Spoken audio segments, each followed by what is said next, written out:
ये जिंदगी इम्तिहान लेती है।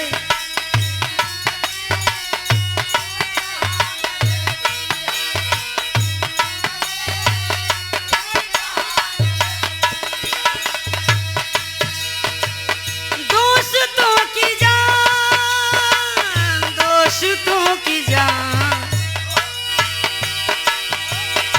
दोस्तों की जान इम्तिहान लेती है। ये जिंदगी इम्तिहान लेती है।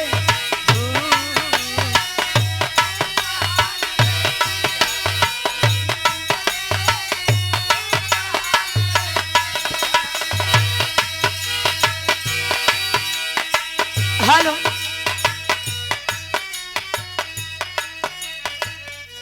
हेलो कि सही कहला, कम बोले चले। हेलो हमार सही बोले चाहे बस बाकी इनका संग खत्म एनहु सबको बोले ठीक ठाक बोले। हेलो तनी समस्या के मास्टर कम करा तब सीटी बंद हो जाए। देख लो हेलो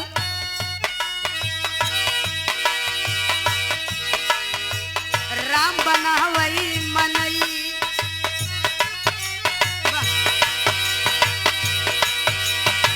राम बनावई मनई, मनैया बनवई राम के, राम बनावई मनई।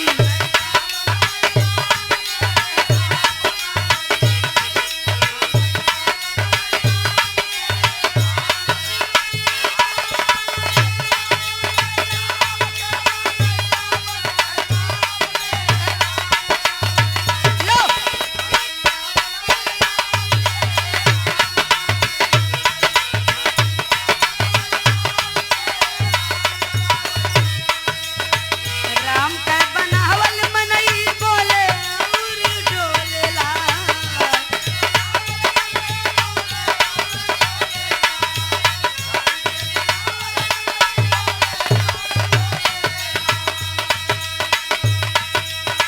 राम मनई बनान मनई बोलता डोलता मार करता झगड़ा करता गरियावता बेफजूलई। यहाँ घरे के बात वहाँ घरे में पहुँचावत बा। ईर्ष्या की भावना है। केहू आगे जात बा त टांग पकड़ के खींचत बता सारे हट, हम नीचे हई तो तू नीचे रहबे। ई राम का बनवा मने में बड़ी करामात बा।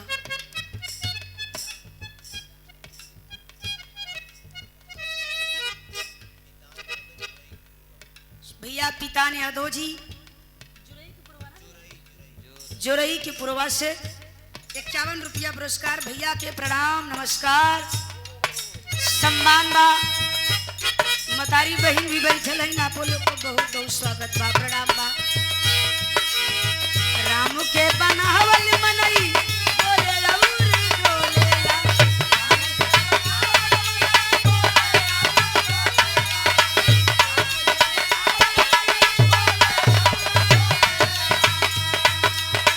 मनई के बनावल रामा,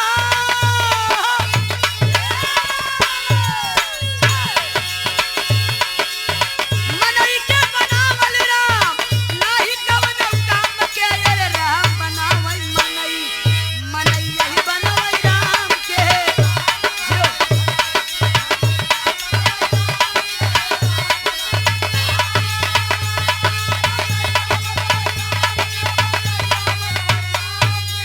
वाह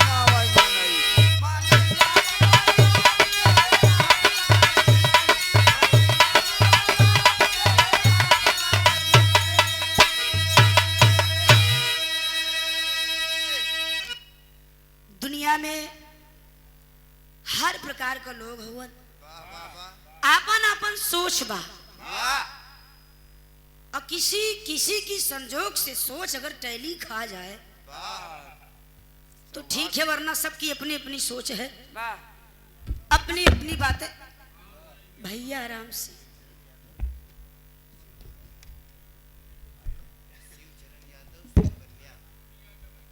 बाबू शिव चरण यादव जी और शिव कन्या मलकिया किया है। बड़ी पावन धरती बा। आपकी तरफ से 102 रुपए का पुरस्कार, बहुत बहुत प्रणाम, सम्मान बा। अजय भैया बाबू है, आप सब पंच परमेश्वर हैं।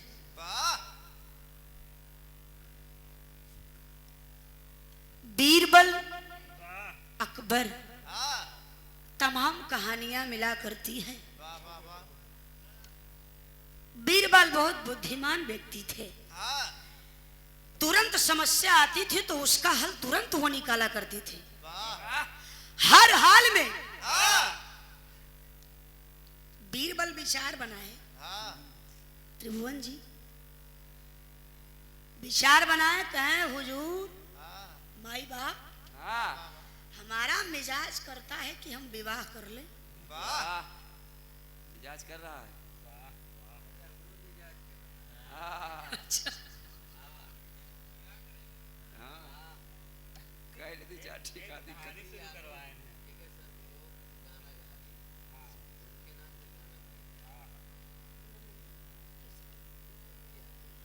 माता द्रौपदी जी, द्रौपदी ना, यादव जी, जिनकी हाँ जिनके मतलब स्वर्गवासी हुई, उन्हीं के ये दूसरा साल है।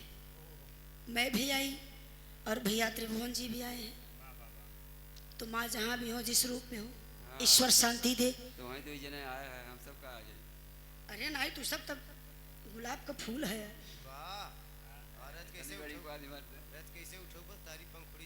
देखा गवैया से ज्यादा मेहनत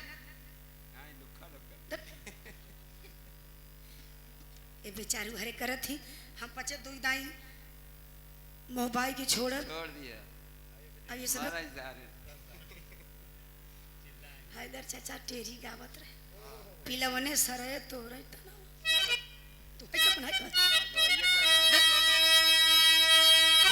बड़ा मठार के गावत है। अरे तोराई पिलवने सरे तोराई ताना यो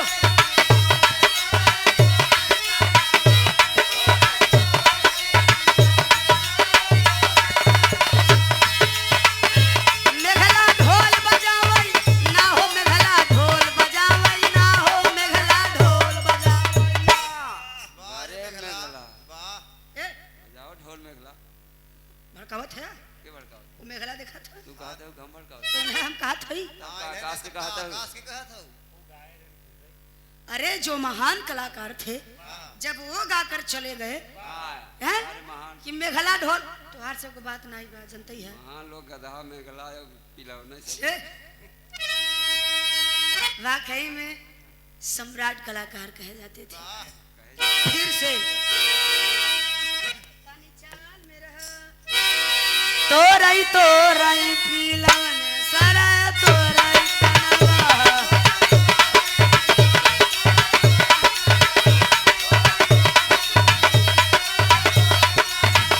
मेघला ढोल बजावई ना हो, मेघला ढोल बजावई ना हो, मेघला ढोल बजावई गधा गावई गनवा पिलवन सरा तोराई तनवा यो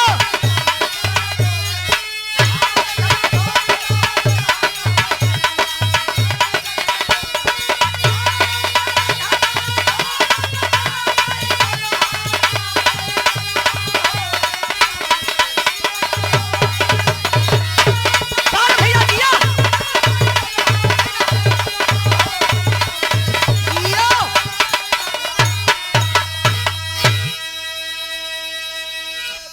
बहुत बुद्धिमान रहे ना, बुद्धिजीवी थे, तबे तो लाइन देहन पिलवने सरे तोड़े तो सब अपने प्लेबा। बस अब एक छोड़ दे। गवैया को ना छोड़े है न गाय के सब के लपेटे। सही बात बा। बीरबल कहा हुजूर अगर आपका आदेश हो तो मैं शादी करना चाहता हूँ। तो अकबर बड़ा मजाकिया रहे। अकबर खायो अरे बीरबल हम तो तैयार बैठे हैं, बताओ दिन कब का है? विवाह कब कर रहे हो? देखो भाई तुम जो कहोगे तुम्हारे बारात में हम वो लेकर चलेंगे, वो इंतजाम करेंगे, नर्तकियों को बुलाएंगे, अच्छा सा अच्छा नाच गाना होगा। लेकिन बीरबल इतना रुपया पैसा खर्चा करब तो एक शर्त बा। बीरबल कहे हुजूर कवन शर्त बा? कहाँ बियाह तू करब, मेहरारू तू ले अउबे, सुहागरात हम मनाऊ। तब बीरबल बहुत ही दिमागदार रहे। कहा हुजूर अगवा को बतिया सुन, बियाहवा हम कैसे करब? सुहागरात देखा बियाह हम करब, सुहागरात तो ही मनावा, लेकिन बियाह हम तोहरे बहनी से करब। मनाया खूब 2-4 दिन। अकबर बीरबल के सामने हाथ जोड़ लिए, कहे बस बीरबल तुम्हारा मजाक नहीं जम रहा है। अकबर कहे बीरबल मजाक नहीं जमा था, अब चुप रह। बीरबल कहे हुजूर अब वही तुम बतावे चाहत रहे, आप पहले सुहाग रात में हिला जात हो। पहला सोचा था कि पहले अकबर का शासन भी ऐसा ही था, लगभग सभी डरते हुए थे अकबर के शासन काल में। लेकिन भैया हो कहते हैं कि वेद में भेद बा, अब भेद में लभेद बा, लभेद में छेद बा। लेकिन ये भी कहा जाता है कि वेद में भेद नहीं, भेद है विद्वानों में। ये सही है।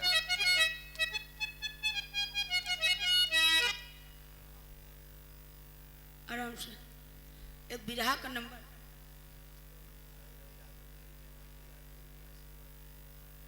अरे फरमाइशो बाकी माई के नाम से 2 लाइन गाई दा याद दिवाई दी है। और नाट्य भैया के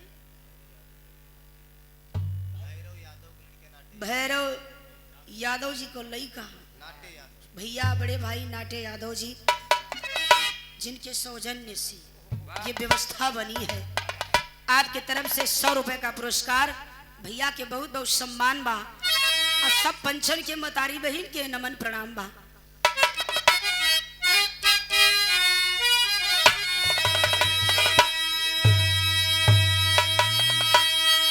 बड़ी सुंदर गीत बजा दिए, कहे धीरे धीरे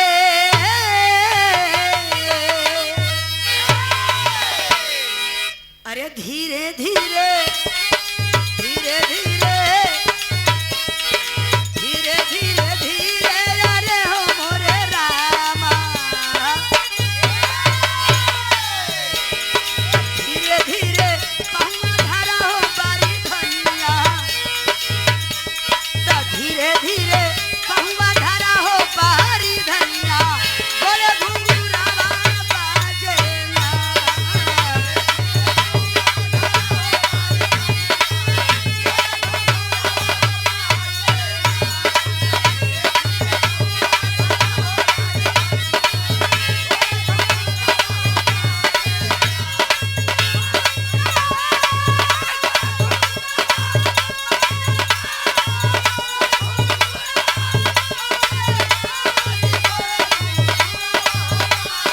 जिया भैया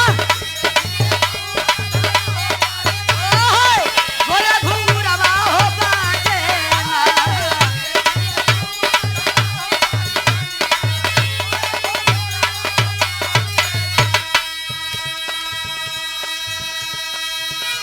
समय हुआ करता था, एक जमाना हुआ करता था, पुरनिया दादा हरे नाती पोता को बियाह कह देते रहे, नाती पोता कब भीतरे गन कब बहरे निकले पता नहीं चलत रहा। मगर आज के जनरेशन में देखिए केवल छकैया होता, तब सब देख लेते हैं। तो पर्सनल एक लड़का जाता है नंबर लाने के लिए, वाह, नंबर आई गया, मुड़े धक लेके चला जाए जब। अरे बारे से चूतियन को पहचान, एक पहचान चूतिया कई नंबर को होती। हाँ यो बात बा, एक नंबर के तो होते ना, कई नंबर चूतिया। उसमें कई प्रकार की चूतिया हो जाने। ए भैया तो वही में रह गोरिल्ला के अंदर है। जूता के नाम पे याद आई गया, आजकल का जूता तो मनाई पहिरे नहीं जनतन जाना थी। जैसे जूता 5,000 का ले लेहन, 20,000 का ले लेहन, 24,000 का ले लेहन, ओकर रेट बढ़ा जाता। लेकिन पहले के पुरनिया जूता पहने ही जानत रहे। बियाहे बराते में जाए से पहले रेड़ी के तेले में भेवाई दे हैं। और जवन धोती कुर्ता रहा वो भाते का जवन वो निकले मार भैया। तब रिवाइव नहीं रहा, तब रिवाइव नहीं रहा। आज रिवाइव होएगा कि वाइट कपड़ा में वाइट कुर्ता में बढ़िया धोई दे और टांग दे तब कड़ा कड़ा हो जाए। अब प्रेस करा जरा दब जहाँ बैठ जाए टूट जाए तो कड़ा ही रहे, चाहे पीछे टूट जाए चाहे आगे। लेकिन तब का रिवाइव वही भाते का मारा ही रहा। बाबू हरे 2 दिन पहले डाल ही दे और वही में चिंगूर बटूर के वो कागज हो जात रहा। तब स्त्री नहीं रहा। एक क्रीच वाले पहले थी ना, पहले सब क्रीच वाला पहले थी। अब तो 2 क्रीच होला, एक ठे ए तरफ एक ठे ए तरफ। लेकिन पहलवा 100 क्रीच होत रहा ये कुर्ता में। यहाँ तरफ वहाँ तरफ यहाँ तरफ यहाँ तरफ ऐसे। कुल मिला के भारत का नक्शा बन जात रहा। और जब बियाहे में वही जूता भेवा वाला पहिर के चल दे तो अरे मोर बप्पा पहुंचे लगे लगभग समझाने नियर आई लगाई तो मेहरारू अगल बगल का ताका अरे हो देखा कौनो मन से धू जूता पहिरे बा। हाँ अब पहले के मन से धू जवान मोछा राखे त्रिभुवन भैया, जवान मोछा राखे एक 2-2 1.5 बीता कर। अरे 1.5 बीता मारा गोली। हम गई है चंदौली में बिरहा गावे इनके यहाँ इनके बगले तब मोछा देखे रहे। तब मोछा देखा भैया पुरनिया का मोछा यहाँ से लई के काने में खोसे रहा। कहा दादा बहुत महान है। कहा बिटिया मोछा इंडिया की शान हो।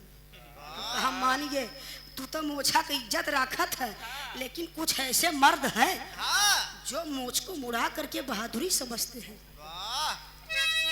आजकल का जमाना वही वही वही के ए भैया क्या कर दे। लेकिन एक दादा गाँव माताएं बहनें गाया करती है सावन के महीने में दुल्हन अपने पति से कहता क्या कहता बाबा अरे ये कदिन कजरी बीत गई हो लता मरुआ हो। अरे कजरी कजरी अरे हो बोले राम कजरी बीत गई हो लता मरुआ कजरी बीत गई हो लता मरुआ सरिया नहीं लिया वाला सना कजरी बीत गई हो।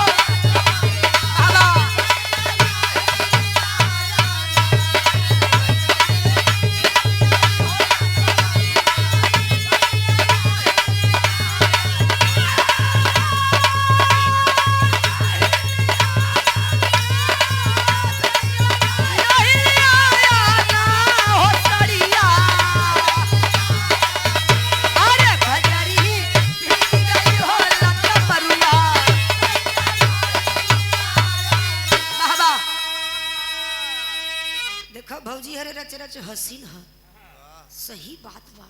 ए भैया ये पारंपरिक गीते हैं।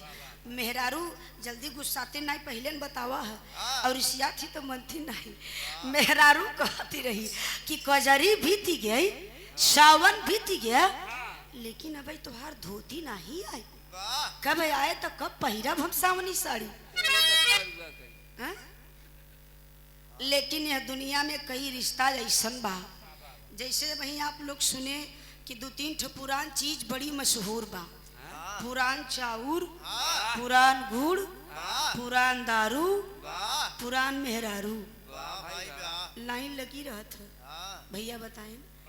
यानी पुरान मेहरारू जैसे 80 बरस का या 50 साल का आज ही माई हो जाती तो बिटिया पतोहन के गुण सहूर सिखावत थी। एंटीबायोटिक दवा देती बारे शेर बिटिया ऐसे से ऐसे चल नहीं तो दुनिया बड़ा बदनाम करी। लेकिन ये भैया हो एक बात जान लो दरवो पिए वाले का 3-4 खासियत बा। पहली बात तो दारू पिए वालन के न तो बुढ़ाई आवत है, दारू पिए वालन के घरे न चोरी हो, और दारू पिए वालन के जिंदगी में को भव कुकुर नहीं कटते। शुरू करा जाए तब हम सब का लोग कहते कि दारू पिया थी गम भुलावई बरी, मान ल क्यों क्यों पियत होए, वैसे शराब पिए तो बहादुरी आई जात है।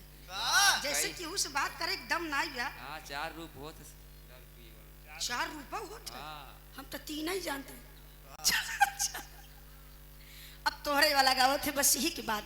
ए भैया देखा, पहली बात तो दारू पिए वाला अगर क्यों जने होया तो गुस्सा आ जाए, नाराज मत हो भैया, नहीं ना, ठीक बा। दारू पिए वालन के घरे चोरी काहे नहीं हो डियर भैया, क्योंकि अगर पिए शुरू कर दे ही, भौजी हरा माई हरा बहन हरा ध्यान दो, पिए शुरू की है बढ़िया पिया के जवन रहे, वाह बढ़िया पिए वाले तो जवन रुपया पैसा बैलेंस बा ओकर पी ही, जब वो खत्म भ तब आयन के था पर घरे वाले आइटम पर पहले पितरी के लोटा बेची ही, पितरी का हंडा। त्रिभुवन भैया कहा भा भैया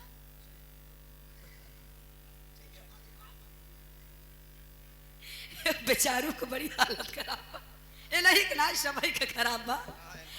कार्यक्रम वाकई में लगा 17 सितंबर से लगातार ही चल रहा है, डे नाइट दोनों चला था, वो दिन रात का चलत बा।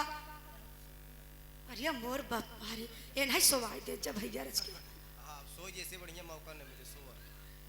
ए भैया पितरी का लोटा, अरे मोर भैया तो हर चाल ऐसा बखा करबा। ए पंचो अब चुप रहा भैया, ए पंचो पहले पितरी को लोटा कुछ कुछ मन से धू ऐसा होती, पितरी का लोटा पितरी का हंडा चानी का थरिया चानी का सुपारी,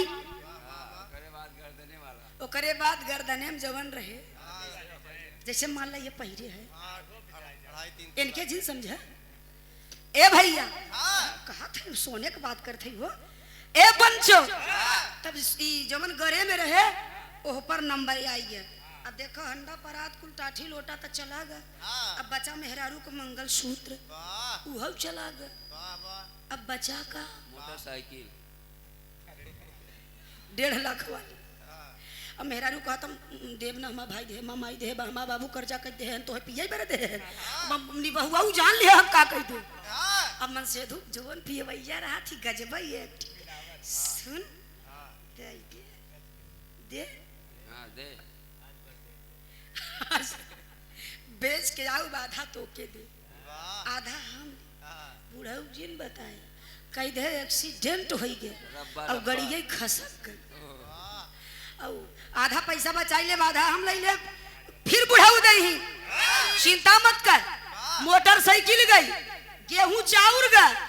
अब जवन चोर चोरावई आए तो चुराए तो घरे में वही दारू की बोतल पाए और कुछ पाए हुए यह बदे दारू वाले भैयन के घरे चोरी पिए वालन के घरे। अब दूसर की बात कि उन्हा सबन को कुकुर नहीं कटते, अगर 2 पन्नी पहले चलत रहा, अब तक मैं क्वार्टर चलत है अगर ए भैया अच्छा बच्ची चलत है, अब हमें का पता बच्ची बच्चा का है भैया। अब एक शीशी अगर लगाई ले और रास्ता चल दे तो बड़े बड़े दिग्गज कुकुरम दिग्गज होती पंचम, हाँ कौनो इतना ऊंच तो कौनो इतना ऊंच कौनो उस सहनशाह। अगर कुकुर देख ले कौनो सार बेवड़ा जाता तो कुकुरे वो समझ जाती इसरवा बड़का दबंग कुत्ता है तो ना रास्ता छोड़ के हट जाती। जा सार जा जा बड़का साड़ू है तू बड़े कुकुर नहीं करते अब बुढ़ौती है बड़े नहीं होते पियते पियत पियते पियत पियते पियत पियते पियत पियते पियत भरी जवानी है में तो विकेटवा गिर जाते मर जाती तो कहाँ से बुढ़ौती है कैसे भैया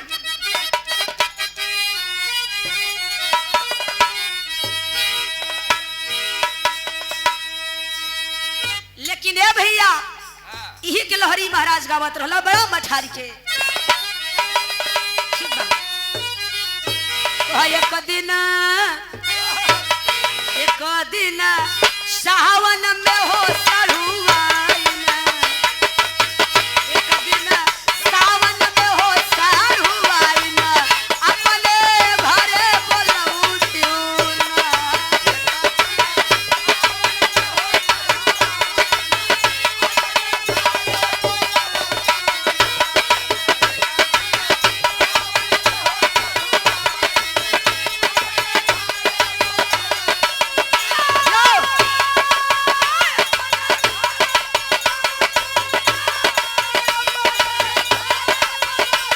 अरे बाबा एक दिन सावन में हो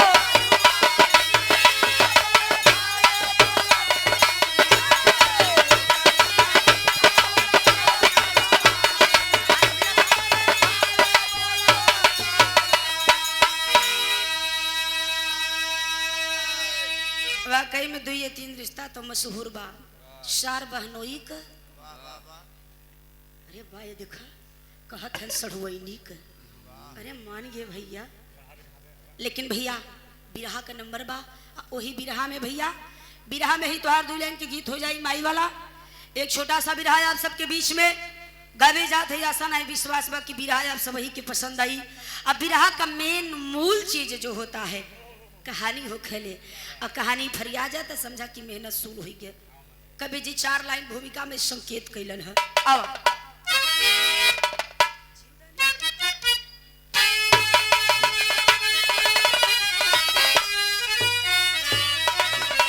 हेलो हो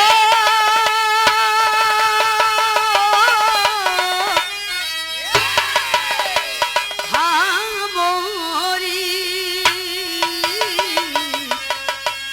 अरे मोरे रामा हो राम बारे भैया छोड़ा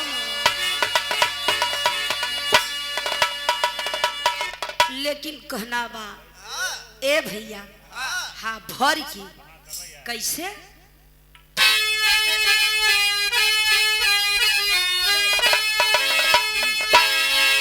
धर्म के झरोखे से झांक करके देखा तो प्रारब्ध जीवन का आधार होता। धरा मुस्कुराती गगन खिलखिलाया अरे दिशाओं में खुशबू की बौछार होती। तो सत्संग से रंग चढ़ता हरि का गुरु रघुनाथ भव सिंधु से पार होता।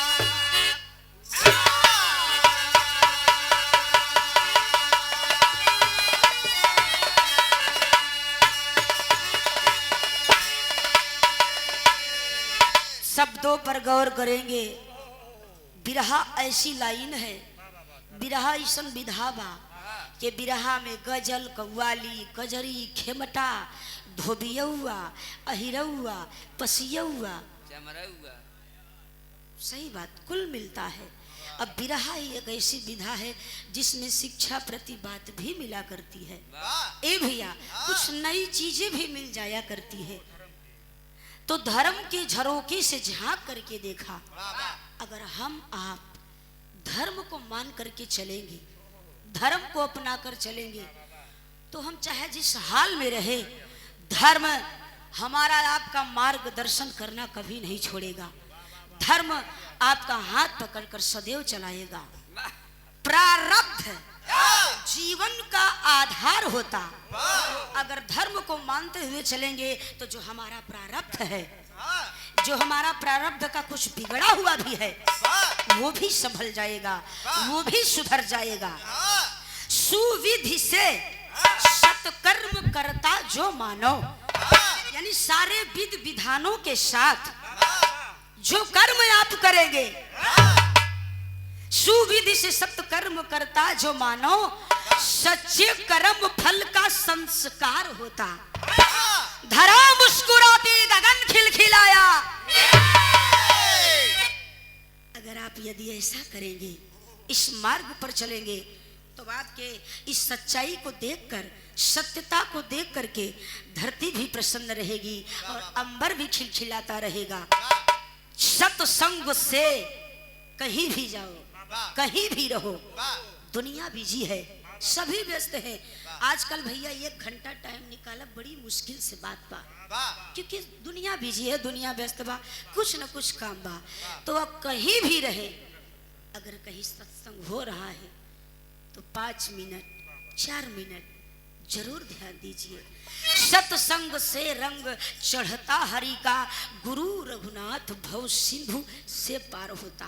कहा जाता है, वेद बताता है, मेरी बातों पर गौर करिएगा कि सतयुग का नियम ये था, सतयुग में यदि एक मनुष्य बुरा कर्म करता था तो उसके बुरे कर्म का भुक्तभोगी पूरा देश होता था।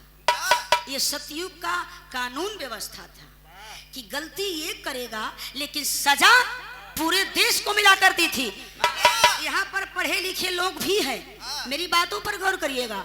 और जो नहीं पढ़े हैं, जो नहीं पढ़ा रहा तो पढ़ा रहा था, जान लो पहलवा का हाई स्कूल पास, 8 पास, आज का MA फेल।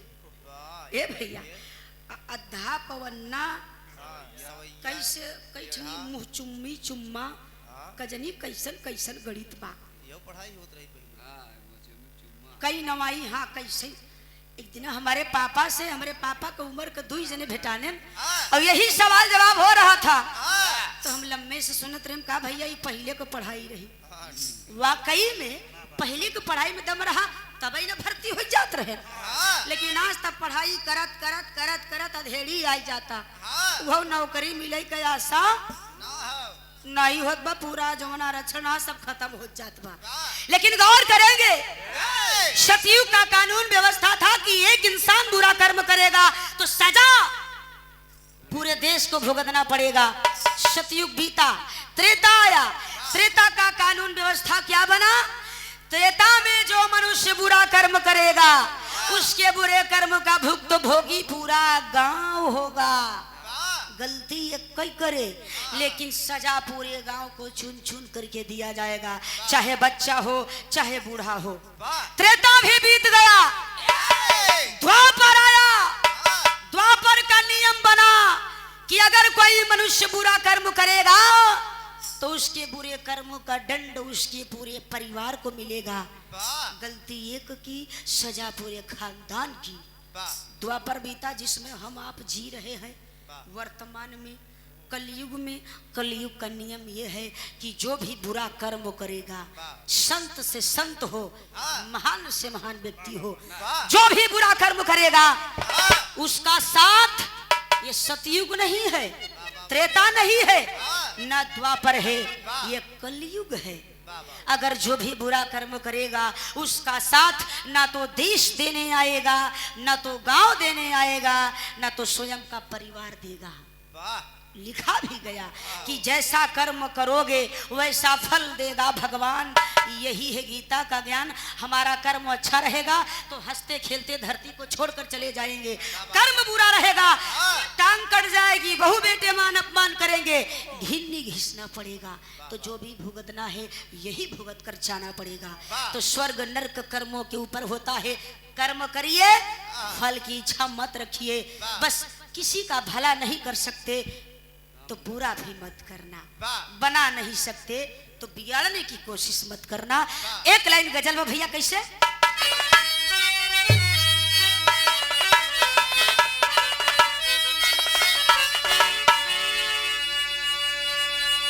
नहीं चाहिए दिल, नहीं चाहिए दिल दुखाना किसी का।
वाकई में क्या खूब लिखता है।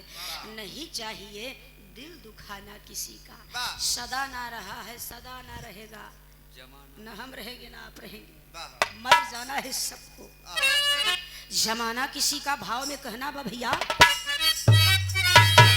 बाबा है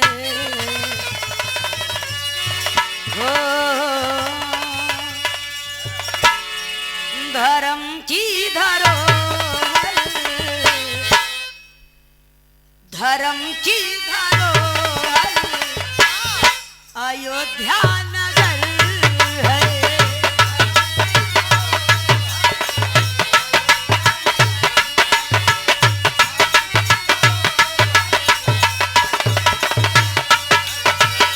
नहीं जानना की है,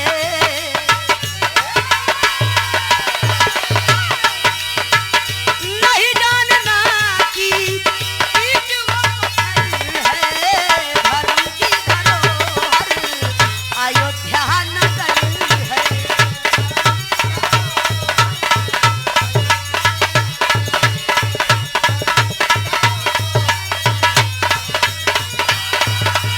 क्या बात है जिया?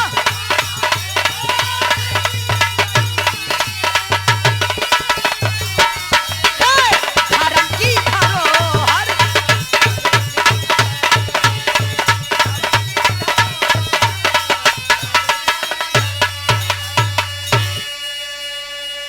ये में से कहानी का शुरुआत बा नजम का लाइन बा। कैसे भैया?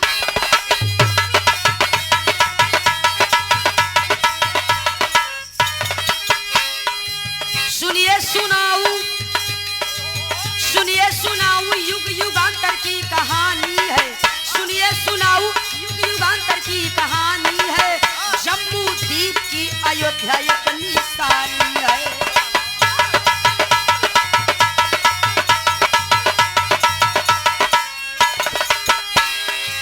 यहाँ जो हुए भूप सभी सदाचारी थे, यहाँ जो हुए भूप सभी सदाचारी थे, राजा हरिश्चंद्र राज्य के अधिकारी थे।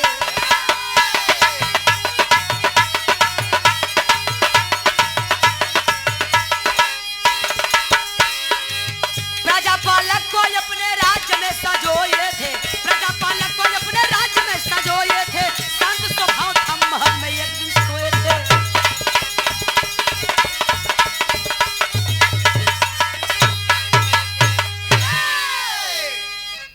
मतलब की दुनिया में ए भैया आहा, मतलब के लोग सभी, वाह और मतलब से पढ़े तो है मतलब से आते, वाह लेकिन कहानी पर गौर करेंगे वाह ठीक यही बेला है और यही समय है। वाह जितना टाइम ये समय होता और जवन रात बा 3 बजे था। ए भैया आहा, सही कहला, रात का वक्त है, आधी रात से ज्यादा रात बीत चुकी है। राजा हरिश्चंद्र अयोध्या नरेश वाह दानियों में दानी कहे गए। वाह राजा हरिश्चंद्र महल का चक्कर काटते काटते जब थकान महसूस हुआ तो चले गए अपने महल के छत वाले भाग पर, वाह जहां पर एक पर्सनल राजाओं का बना रहता था कमरा, बढ़िया से चारों तरफ मुहारा, एकांत में जा करके लेट गए। अब बढ़िया पुरवैया बहत रहे पंचो, और ठंडी ठंडी हवा बहत रहे। राजा हरिश्चंद्र थके हुए थे और चारपाई पर लेट गए। वाह जब बिस्तर पर लेटे तो उसी पुरवैया में बड़ी बढ़िया नींद लगल बा, और जब नींद लगी तो इतनी गहरी निद्रा में हो गए कि उसी निद्रा में राजा हरिश्चंद्र एक ठा सपना दिखलन। वाह बिरहा पर गौर करेंगे, वाह वाह ये खाटी बिरहा का सनवैया है। राजा हरिश्चंद्र सपना देखें वाह और सपना देख करके चौंक कर उठ गए। वाह खलबली मच गई, आंखें मीच कर झन्ना करके उठकर खड़े हो गए। वाह वाह ये मैंने क्या देखा? वाह क्या सच में मैं यही था? वाह राजा हरिश्चंद्र ने स्वप्न में अपना पिछला जन्म देखा, वाह और जब पिछला जन्म देख लिया विचार करने लगे कि तभी मैं राजा हुआ हूँ। धीरे धीरे सोचते विचारते उनके दिमाग में यही बात मथ रहा है, यही चल रहा है कि आखिर ये सपना मुझे क्यों आया और जीवन में पहली बार यही सपना क्यों आया। धीरे धीरे सुबह हो गया, सूर्य की किरण फूट पड़ी। जब सुबह हुआ दरबार सजा, दरबार लगा, दरबारी आए, मंत्री आए, बड़े बड़े विद्वानों को आमंत्रण किया गया। ज्योतिष विद्वान दरबार में हाजिर हुए। राजा हरिश्चंद्र सिंहासन पर बैठे हैं और सिंहासन पर बैठ करके खड़े होते हैं, हाथ जोड़कर सभी विद्वानों का स्वागत करते हैं। स्वागत करके ऐलान करते हैं, आए विद्वानगण, आए ज्योतिषीगण, आज मैं बड़ी भारी दुविधा में हूँ, बहुत बड़ी समस्या में हूँ। जो भी मेरे समस्या का समाधान करेगा, मैं अयोध्या नरेश राजा हरिश्चंद्र जैसा जो चाहेगा वैसा इनाम दिया जाएगा। मगर गीत लगा था का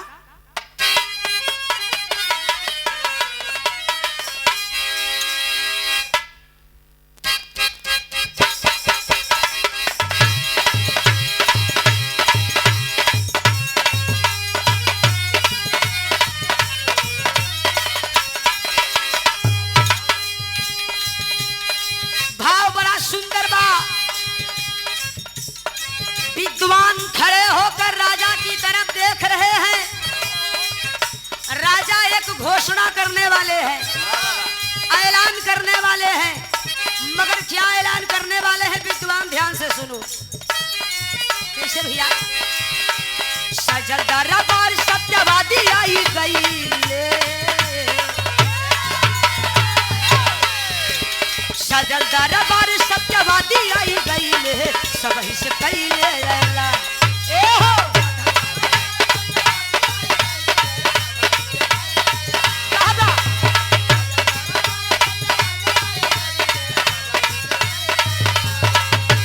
सजल दरबार सत्यवादी आई गई ले, सब ही से पहले अल्लाह। पूरा जनमवा जो कोई बताई, आई देवे हम धनवा ए हो।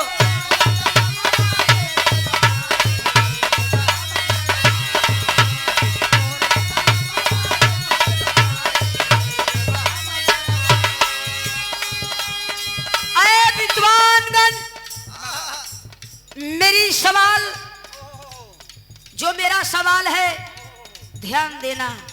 सवाल ये है कि मैं कल रात में एक सपना देखा हूँ और सपने में अपना पिछला जन्म देखा हूँ।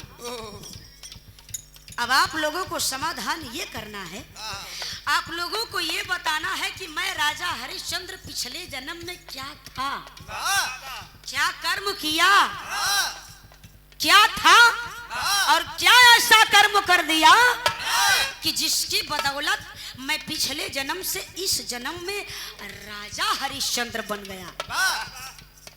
रईसों में रईस, राजाओं में राजा, दानियों में दानी, राजा हरिश्चंद्र बना।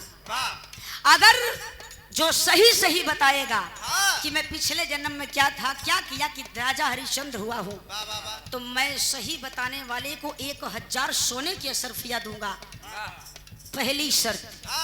और दूसरी बात क्या है? जोगी जाति ज्ञानी गुण वानस बनैले,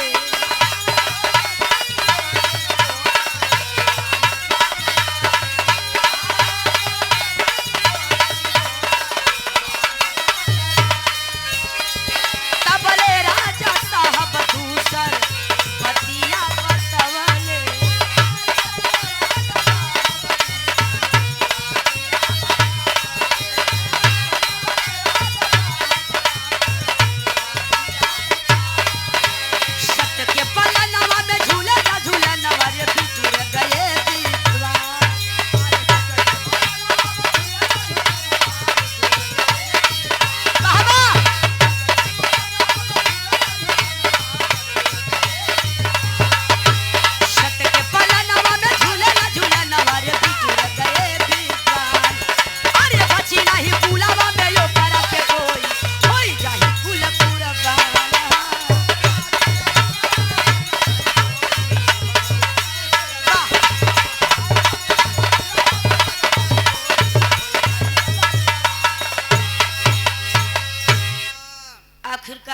हरिश्चंद्र जी ने कहा दूसरी शर्त यह है, अगर बताने वाले से गलती हो गई और मेरे पिछले जन्म को गलत बताया तो बताने वाले का गर्दन कलम करवा लिया जाएगा और बताने वाले के साथ साथ उसके खानदान में एक एक व्यक्तियों का सर कटवा लिया जाएगा, कोई जिंदा नहीं बचेगा। तब तो जितने विद्वान खड़े थे, ज्योतिषी खड़े थे हर्षोल्लास में कि राजा का पिछला जन्म बताएंगे, सोना चांदी पाएंगे, लगन पछर है। सभी कदम पीछे हटा लिए और बैठ जाते हैं, सर झुका लिए, विचार कर गए।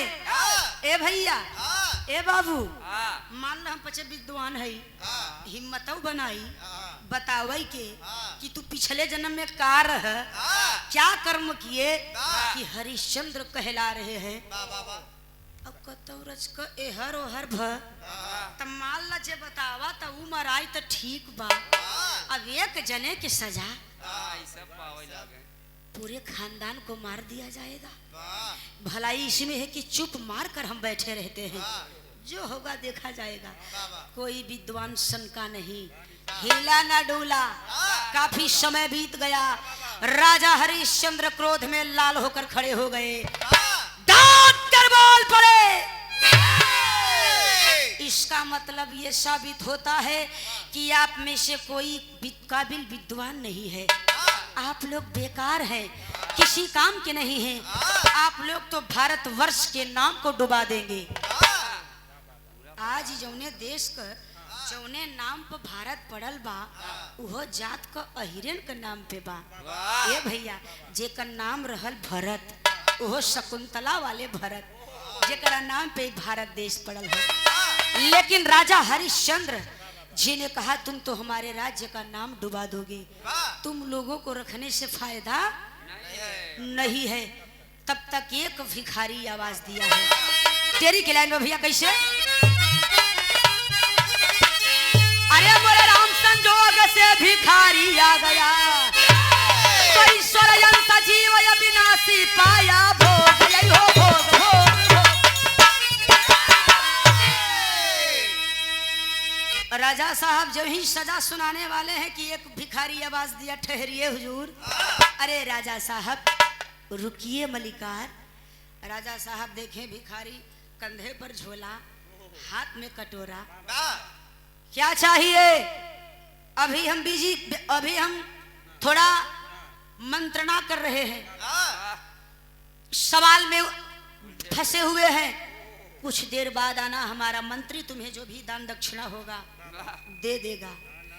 भिखारी ने कहा मैं दान दक्षिणा लेने नहीं आया हूँ। अरे जिस सवाल का समाधान ये सारे विद्वान नहीं कर सकते, उसका समाधान मैं करने आया हूँ। तब तक राजा बैठ ही गई। अब बैठ के भिखारी के बड़े गौर से ताकत हुए, बड़े बड़े विद्वान फेल हैं, ये भिखारी कह रहा है कि मैं समस्या का समाधान दूंगा। शर्त जानते हो, सवाल जानते हो? भिखारी ने कहा जी हुजूर। राजा ने कहा जानते हो तो ठीक है, फिर से मैं एक बार आगाह कर देता हूँ। सवाल ये है, मैं पिछले जन्म में क्या था, क्या कर्म किया कि राजा हरिश्चंद्र हुआ? सही जवाब दोगे तो 1000 सोने के सरफी दूंगा, और गलत हुआ तो तेरे गर्दन को कलम करवा दूंगा, तेरे साथ साथ तेरे कुल खानदान को मरवा दिया जाएगा।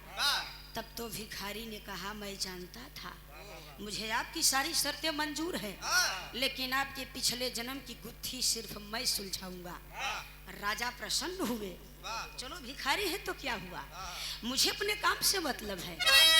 राजा हरिश्चंद्र ने कहा आज तो शाम हो गया है, सुबह में आना, दरबार सजेगा, भीड़ होगी, तमाम लोगों के बीच में मेरे पिछले जन्म की गुत्थी को बताना और अपने हक का असर फिजा ले जाना। भिखारी झोली को टांगा, कटोरा लिया, थोड़ी थोड़ी मुस्कुराहट चेहरे पर लेकर चल पड़ा घर की तरफ। घर तो चल पड़ा, लेकिन बड़ी भारी दुविधा में पड़ गया। जा रहा है, सोच रहा है, चल रहा है, विचार रहा है। विचारते विचारते उसके आंख में आंसू की धारा आ गई, आंस गिरने लगी। विचार करता है, हे ईश्वर मैंने राजा से वादा तो कर दिया, कल मैं पिछला जन्म बताऊंगा। सत्य हुआ तो धनवान, असत्य हुआ तो राजा मेरे साथ मेरे खानदान को मरवा देंगे। लेकिन सोचने की बात यही है कि चाहे मेरा खानदान हो, चाहे मेरा परिवार हो, चाहे जो भी मान लिया जाए, लेकिन मेरे पास एक ही औलाद है, एक ही बेटा है। वही मेरी बेटी, वही मेरा बेटा, वही मेरा सर्वस्व खानदान है। मान लो मैं मारा जाऊं तो ठीक है, और अगर मेरा एकलौता चिराग मारा जाएगा तो मेरे मरने के बाद, उसके मरने के बाद मेरे वंश को कौन बढ़ाएगा, मेरा वंश आगे कैसे चलेगा। यही बातें सोचता हुआ भिखारी घर पहुंच गया, और तब तक बेटा दौड़ कर आया, पिता के कमर से लग गया। बेटा छोटा है, सीने तक नहीं पहुंच सकता, कमर से लिपट गया। बाबूजी आ गए, बाबूजी कल आए हैं।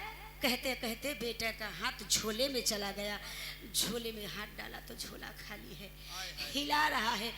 बाबूजी आज भी कुछ नहीं लाए, आज भी भूखे पेट सोना पड़ेगा, आज भी ऐसा ही चलेगा।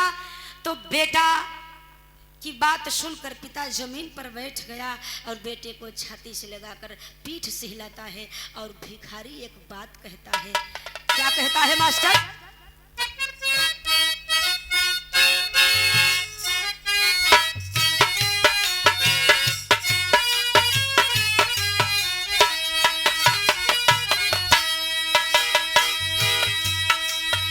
पहले का जमाना संस्कार का होता था, आज भी है। लोग कहते हैं जैसे माता पिता संस्कार देंगे बच्चे वैसे होंगे, लेकिन कहीं कहीं अपने गांव में या बगल में देखिए, माता पिता बहुत संस्कारी हैं लेकिन बच्चे बिगड़ जा रहे हैं। लेकिन पहले के बच्चे आज्ञाकारी होते थे, आज भी है। पूरी दुनिया खराब नहीं है, इसी दुनिया में से कुछ कुछ लोग ऐसे हैं। बाप ने कहा बेटे जीवन में तुझसे कुछ नहीं कहा, आज ये तेरा भिखारी बाप और तुझसे कुछ मांगे तो देगा। तब तो बेटा रोने लगा, रोकर लग गया कमर से। बाबूजी जिंदगी आपकी है, शरीर आपकी है, बाबूजी क्या चाहिए? तो बाप कहता है मेरे लाल, विप्र का है कि बेटा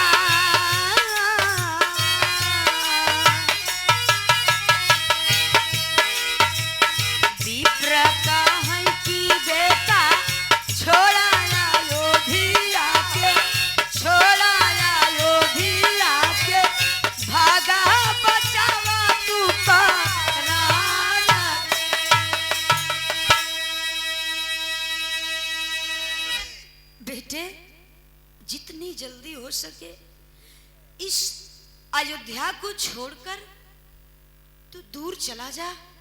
आज कुछ नहीं लाया, तेरी जान से बढ़कर मेरे लिए कुछ नहीं है। बाबूजी आप ऐसी बहकी बहकी बातें क्यों कर रहे हैं? मेरी जन्मभूमि है, मेरा घर है, मैं भागू तो क्यों भागू? हमने ऐसा कौन सा पाप किया है? भूख लगी है बाबूजी, मैं नहीं चल सकता। अगर तू नहीं गया तो मेरा मरा हुआ मुंह देखेगा। तब तो बेटा बाप का मुंह पकड़ लेता है। ऐसा मत कहिए पिताजी, मैंने माँ का भी चेहरा नहीं देखा, जन्म देते ही चली गई। दुनिया में हम आप हर कर्जा अदा कर सकते हैं, बनिया का हो, दुकानदार का हो, चाहे जेकर हो, लेकिन माँ ही ऐसी एक। भगवान से पूछा गया आप तो नहीं रहेंगे कलयुग में, तो हम दर्शन कैसे करेंगे आपका और माँ का? तो ईश्वर ने कहा माता पिता जिस घर में होंगे वही देव और देवी होंगे। जिसके दरवाजे मात पिता, उसे गंगा नहाना ना चाहिए। माता पिता के चरणों में ही 4 धाम होता है। ए भैया, अगर तू नहीं भागा तो मैं अपनी जान ले लूंगा। तब तो बेटा घबरा गया, बाबूजी क्यों, कारण क्या है? तब तो पिता रोकर बताने लगा मैं अभी अभी राजा हरिश्चंद्र के दरबार से आ रहा हूँ बेटे, वादा किया है कल उनका पिछला जन्म बताऊंगा। सत्य हुआ तो राजा ने ऐलान किया है कि मुझे 1000 सोने के सरफी इनाम के रूप में मिलेगा। गलत हुआ तो राजा मेरा सर कलम करवा लेगा, मेरे साथ साथ तू भी मौत के घाट उतार दिया जाएगा और तू मर जाएगा मेरे लाल, तो मेरे कुल का दीपक ही खत्म हो जाएगा। इसलिए मुझ पर रहम कर मेरे बच्चे, इसी वक्त चला जा। और सुन, कहता है क्या,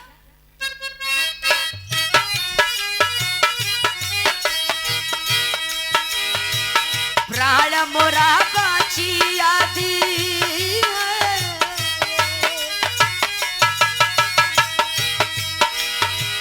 प्राण मोरा बाची आदि, तीरा तुका बई छीता, तीरा तुका बई छीता, हो करके लौटा बधाना वाला।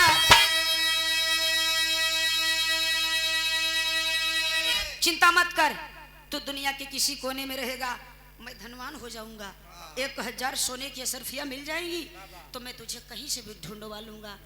लेकिन इस वक्त चला जा लाल, बेटा बाप का पैर छुआ है और चल पड़ा है, भाग चला घर छोड़ के बालक।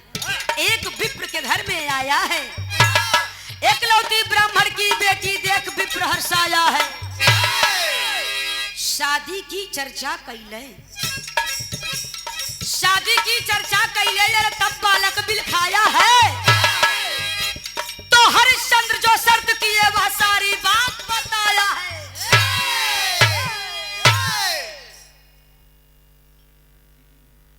मेरा मत भैया लाई की तरह, ए पंचो गौर करेंगे।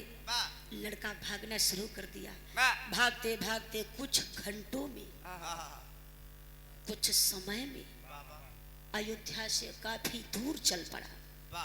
जब अयोध्या से बॉर्डर से दूर हो गया तो जाए कहाँ, रात हो गया। जाते जाते एक बियाबान घनघोर जंगल में प्रवेश किया। जंगल में प्रवेश किया, आंधी तूफान का मौसम है, उसी में तमाम प्रकार के जानवर भी चिल्ला रहे हैं।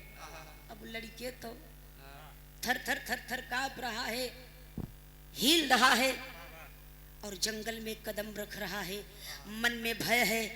बाबू तो जान बचावे बड़े भेद देहन, कतब शेर बाघ मार के खाएंगे तो हड्डियों न पही। अब बाबू कहे हैं कि बेटवा कतब रहबा ढूंढवाई ले, अजब जियरा ही ना रहे। किडनी वाले तो ना फैला है ए, सही बात। ए बुंचो, किडनी वाले आज फैला है। पहले मोहनचवा बरकटवा कुटवा सिलकुटवा, पहले मन ही सोवत रहा, सिल लोढ़ा कुटा चला जाए, हाँ कूट के चला जाए फ्री में, अच्छी बात रही। मजक दिन चला रहा। अब तक किडनी वाले आई हैं, लीवर वाले आई हैं, जियता ही नहीं कारत है। ए भैया डर रहा है, चला जा रहा है कि अचानक एक कुटिया पर नजर पड़ी है। कुटिया में जैसे हाइलोजन ढेर बरता, कुटिया में मसाल जल रहा है। जिये में जीव आए, कोई तो है इस जंगल में। सामने गया तो देखता है एक बूढ़ा, बड़ी बड़ी दाढ़ी, बड़ी बड़ी मूछे, कुछ काम कर रहा है।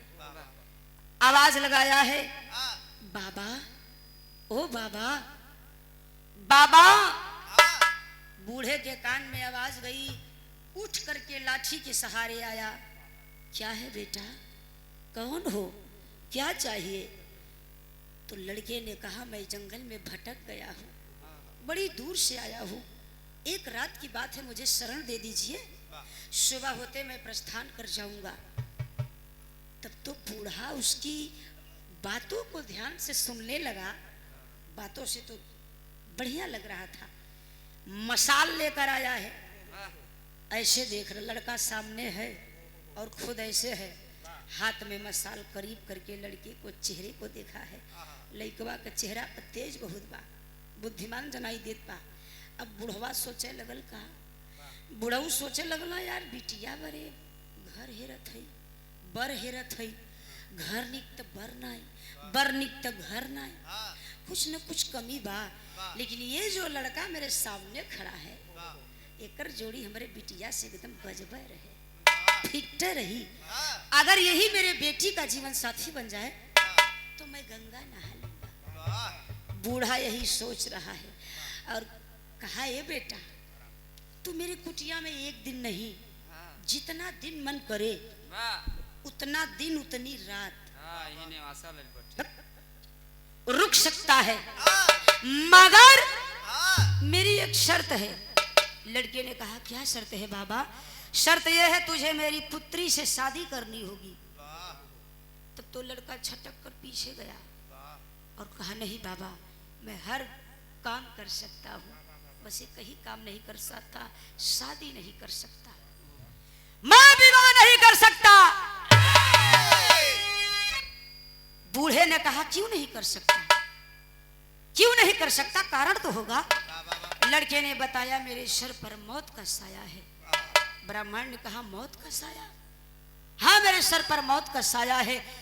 मैं राजा हरिश्चंद्र के अयोध्या को छोड़कर जान बचाने के लिए दर दर भटक रहा हूं और आपको शादी की लगी है।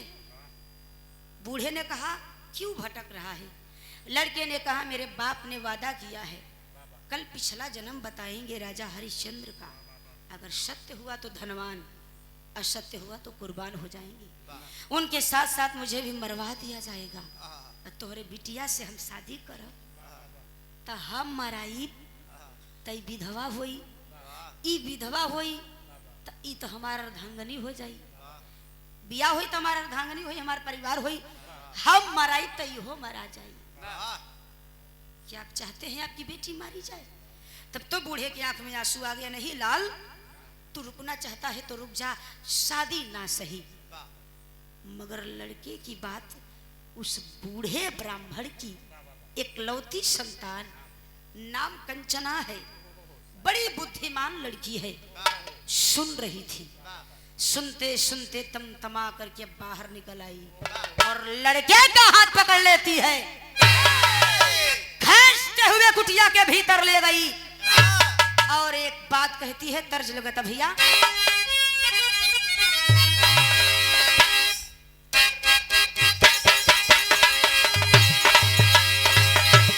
क्या बात है?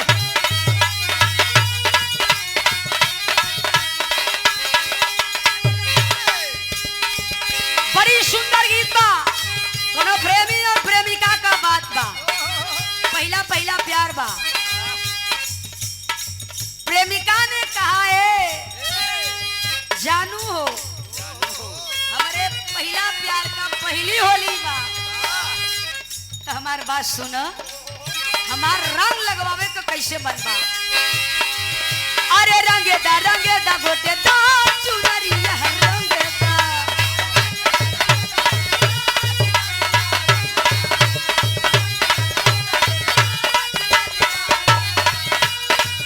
गोरका दोनों गाल रंगे दा,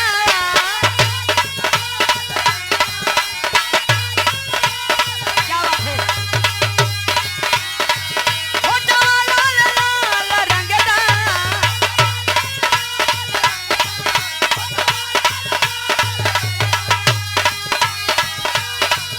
गोरका दोनों गाल होठा लाल लाल रंगे अंगा पे जुए दा दा दा, अरे रंगे दा गोटे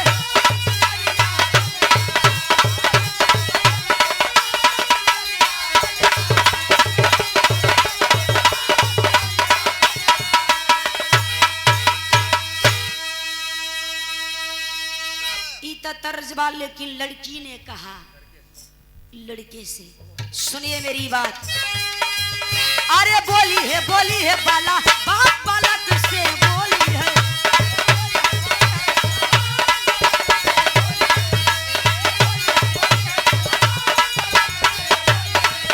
अरे होई ना सगाई मोर चलना,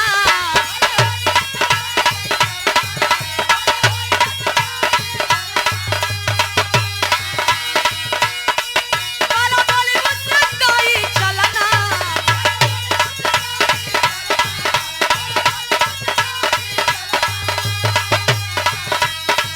बाला होई ना सगाई, बाला बोली मुस्काई जज बात बात में बोली है अरे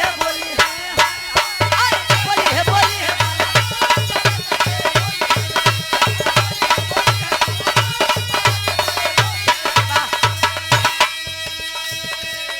लड़किया कहलस मेरी शादी आपसे हो या ना हो, मुझे शादी की चिंता नहीं है, लेकिन हंसी इस बात की है कि मर्द का जन्म मिला है।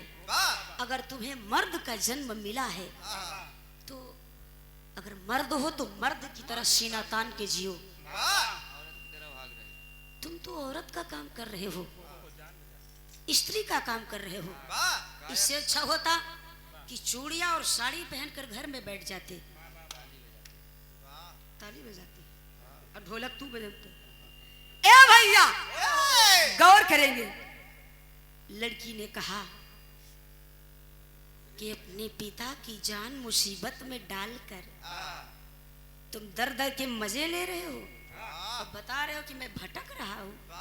अगर तुम जरा सा भी तुम्हारे अंदर पिता के लिए प्यार होता, ममता होती तो तुम कुछ भी हो जाता, छोड़कर नहीं भागते। खैर तुम कायर तो हो, मैं समझ गई। अब मेरी बात सुनो, जितनी जल्दी हो सके। पहली बात तो मेरा नाम रट लो, कंचना। मुझे लड़की मत कहना, नाम कंचना है।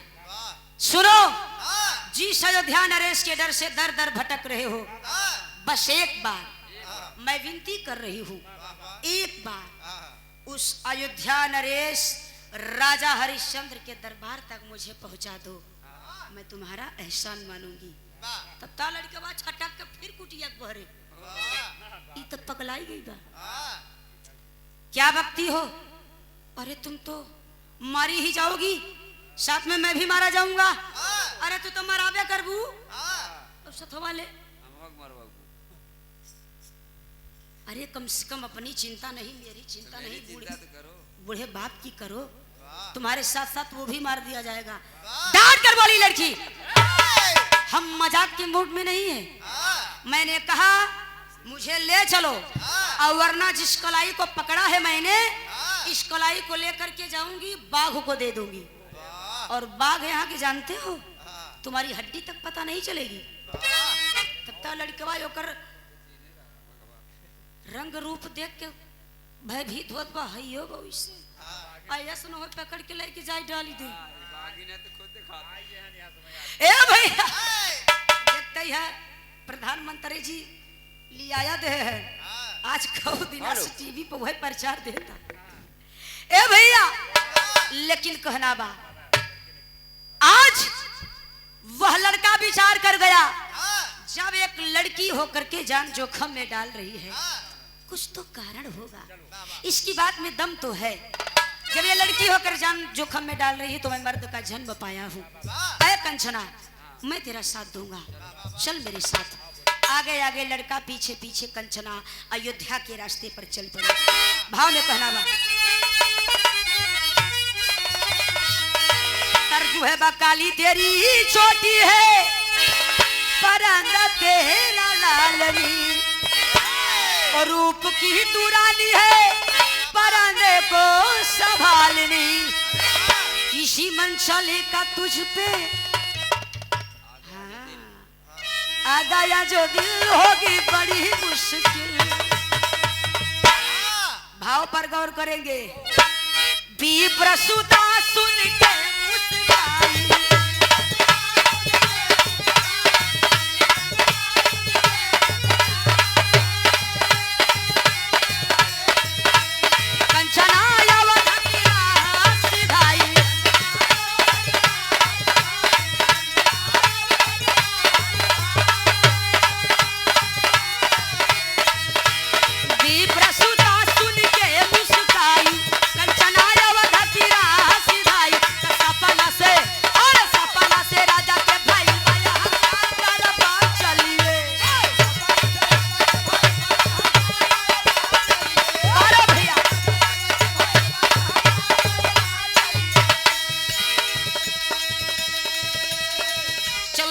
चलते कदम थक गए, पैरों में छाले।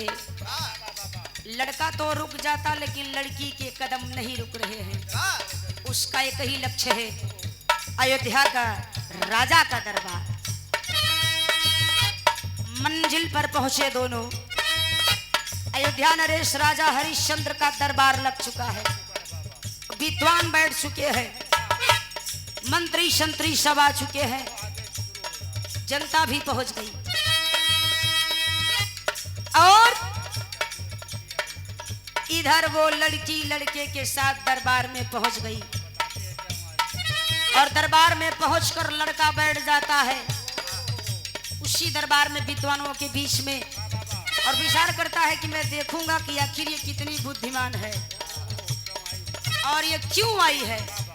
लड़की जाकर के राजा हरिश्चंद्र को प्रणाम करती है। राजा साहब मेरा प्रणाम स्वीकार करें, मेरा नाम कंचना है, मैं आपकी अयोध्या की नहीं हूँ, अयोध्या से दूर की हूँ, मैं आपके सवाल का जवाब देने आई हूँ। राजा लगना तीव्र बड़े बड़े विद्वान थे, ये लड़की मेरा पिछला जन्म बताएगी। ठीक है, मेरी शर्तें जानती हो। लड़की ने कहा मंजूर है।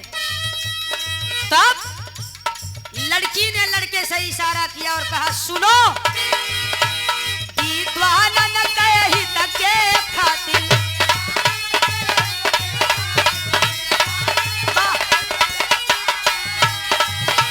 मैं राजा के दरबार में हाजिर।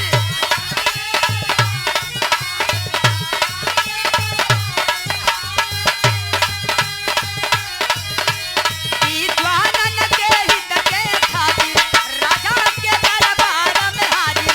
गुनी गुना अरे गुनी गुनावान जुटिया हजारों हजार दरबार चलिए, गुनी गुनावान जुटिया।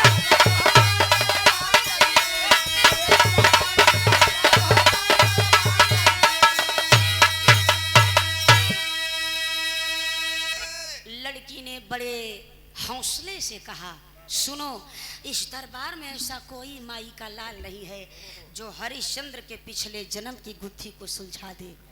और आज राजा हरिश्चंद्र इन विद्वानों को न जाने कौन सी सजा सुनाने वाले हैं। मैं आई हूं इनकी जान बचाने के लिए। लड़का बात सिहराई लगे यार, करे बात में तो बड़ा दम लगा था, अब काम में देखो। लड़की ने कहा खिसकना मत, यहीं बैठे रहना।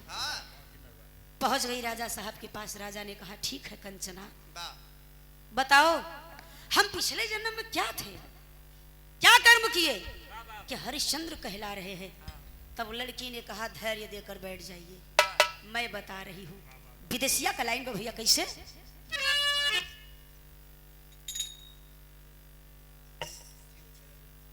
अच्छा, आदरणीय बाबू शिव चरण यादव जी मलकिया की धरती से, अच्छा अच्छा, नाटे जी के जीजा हैं, आपकी तरफ से 50 रुपए का पुरस्कार। बहुत बहुत प्रणाम नमस्कार बा।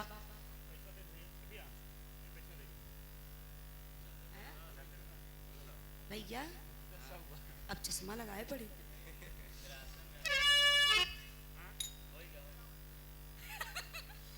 चला हो जाता बाबू कबो कबो, लेकिन कंचना ने बताना शुरू कर दिया। कहना बा विदेशिया में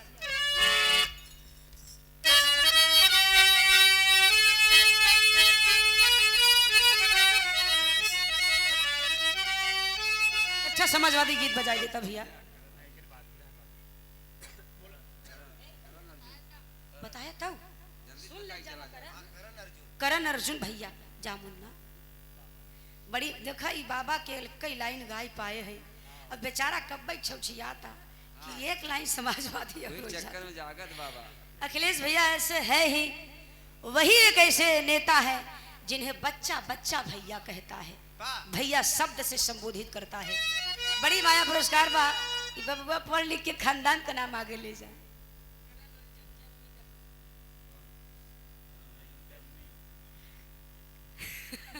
करण अर्जुन की मम्मी जी की तरफ से बहुत सारी माया पुरस्कार, बहुत बहुत सम्मान।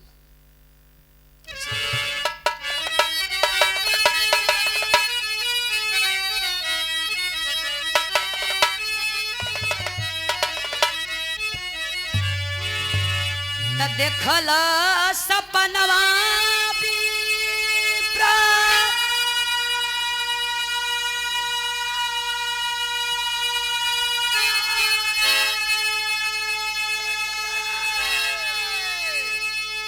ए बाबू कैला गुननावा हो,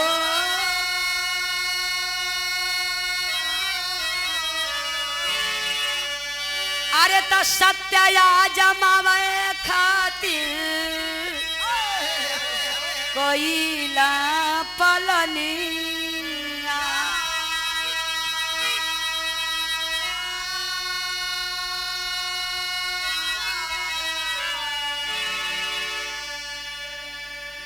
तो जे बतलाई यू है सोने के असर फी पाई अन्ना त परिवार संग कटाई गरदनिया।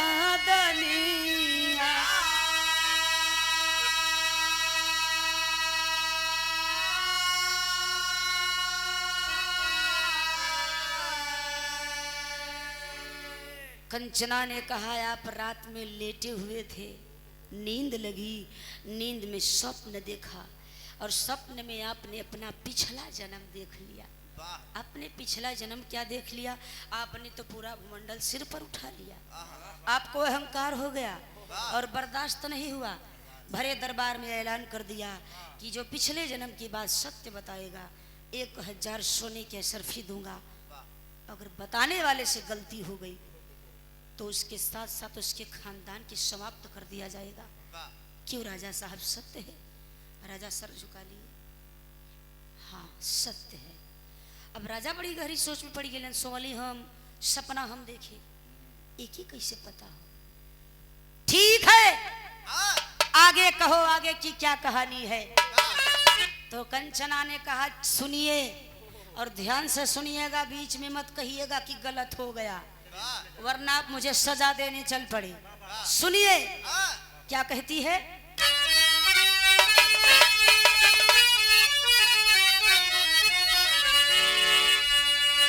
तो देवनंदन देवादत्त देवजित बीरनवा हो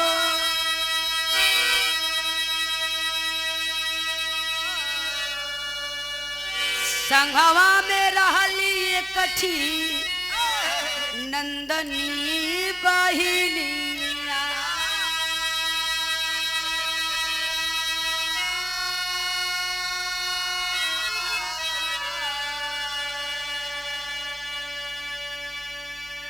जितने विद्वान बैठे थे सब कान खोल करके बड़े ध्यान से लड़की की वार्तालाप को सुन रहे हैं।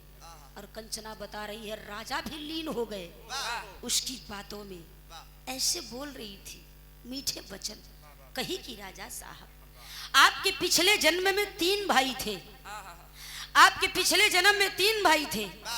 बड़े भाई का नाम देवनंदन था, दूसरे भाई का नाम देवदत्त था और तीसरे भाई का नाम देवजीत था। तीनों भाइयों में सबसे छोटी मुंह बोली दुलारी एक बहन भी थी जिसका नाम नंदिनी था। लेकिन समय इंसान को राजा बनाता है, समय राजा से रंक बना देता है। समय कहाँ नहीं पहुंचाता है। जिस दशा को हम देखना नहीं चाहते उस दशा को दिखवा देता है समय। समय का काल चक्र घूमा, समय ने करवट फेरा। ऐसी दशा आ गई कि तीनों भाई भीख मांगना शुरू कर दिए। और भीख जिस गांव में मांगने जाते कोई तो मुंह पर गाली देता, कोई तो मार पीट देता और कोई झगड़ा करके गाली फक्कड़ देकर अपने दरवाजे से डांट कर भगा देता। तीनों मान अपमान कितने दिन से सह रहे हैं। एक दिन बीत गया, भोजन पानी नहीं मिला। दूसरा दिन बीता, अन्न का दाना नहीं मिला। तीसरा दिन बीता, चौथा दिन, पांचवा दिन। पांचवें दिन बड़े बड़े भाई थे, मर्द की शरीर थी, वो तो 5 दिन तक भूख बर्दाश्त कर रहे थे। लेकिन जो एक दुलारी बहन है नंदिनी, छोटी बहन, भूख बर्दाश्त नहीं कर पा रही है, भूख से व्याकुल हो गई और तड़प कर जमीन पर लौटने लगी। और जब लौटने लगी तो तीनों भाई फूट कर रोने लगे। हमारे जीते जी अगर हमारी बहन भूख से मर जाएगी तो हमारी जीवन व्यर्थ है, हमारी जिंदगी व्यर्थ है। एक ही तो बहन है। हे ईश्वर, हम इसका भी पेट नहीं भर पा रहे हैं, खिला नहीं पा रहे हैं, हम पर रहम करो ईश्वर, कहीं तो कुछ मिल जाए। पांचवी रात बीत गई। छठे दिन के सुबह में बहन को नहला धुलाकर सादा पानी पिला करके, अब बहुत भैया पेट भुखान बा, निनार पनियों पियत रहन तो पनियों से पेटवा नहीं भरत, तब एक कई मन होता कि बस उल्टी हो चला जाए। लेकिन गरीबी वही जान सकता है जो गरीबी को झेला है, दर्द वही बताएगा जो दर्द को झेला है। सब ना बता पाई है, लेकिन आज तीनों भाई कलेजे पर पत्थर रखते हैं कि आज गाली अगर मिलेगी तो गाली भी सुनेंगे, मार पड़ेगी तो मार भी खा लेंगे, लेकिन अपनी बहन के लिए आज निकले हैं तो आज अन्न का दाना कुछ न कुछ तो लेकर ही आएंगे। और अगर आज हमारी झोली में कुछ नहीं मिला तो हम अपने प्राण वही त्याग देंगे, लेकिन अपने जीते जी बहन को मरता नहीं देख सकते। तीनों ईश्वर का नाम जपे और नाम जप करके बाबू झोली टांगे हैं और आंख में आंसू लेकर दूसरे गांव में भिक्षा मांगने चल पड़े। पूरा गांव छान मारे, कहीं कोई भिक्षा नहीं मिली। एक मकान गांव से बाहर बना है, गांव से बाहर सुनसान में एक मकान है, नई नवेली दुल्हन है, उसका पति गया है सामान लाने के लिए। तीनों पहुंचकर दर्द भरी आवाज लगाए, माता भिक्षा दे। एक बार आवाज लगाए, दो बार आवाज लगाए, तीसरी बार आवाज लगाते हैं, कोई इशारा नहीं हुआ।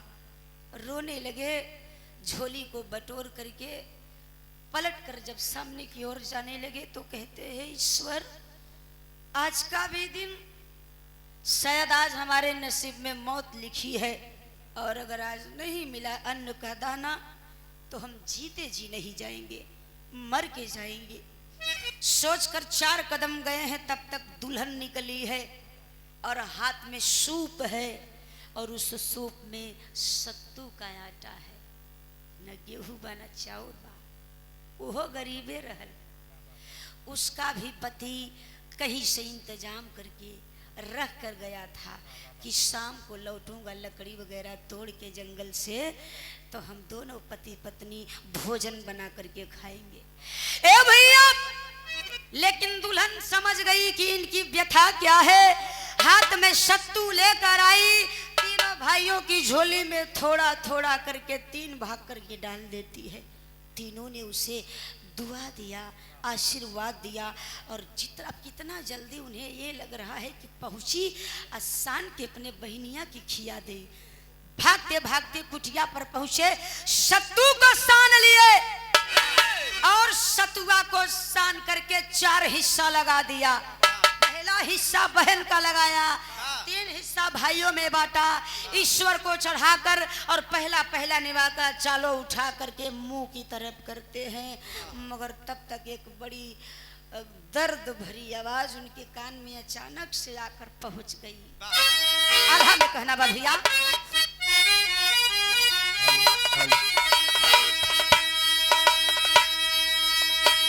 उठल न कहवर तबले आइल एक पुरनिया बाबू, हाँ डगमगात चलत रहल बूढ़ा विप्रा।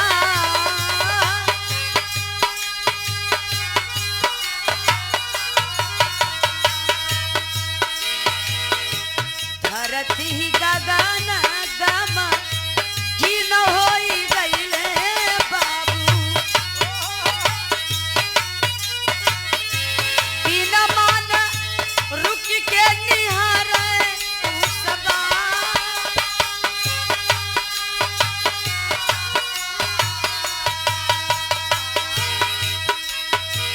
सत्य कय पता का कभी झुके ना गगनवाए पंचो।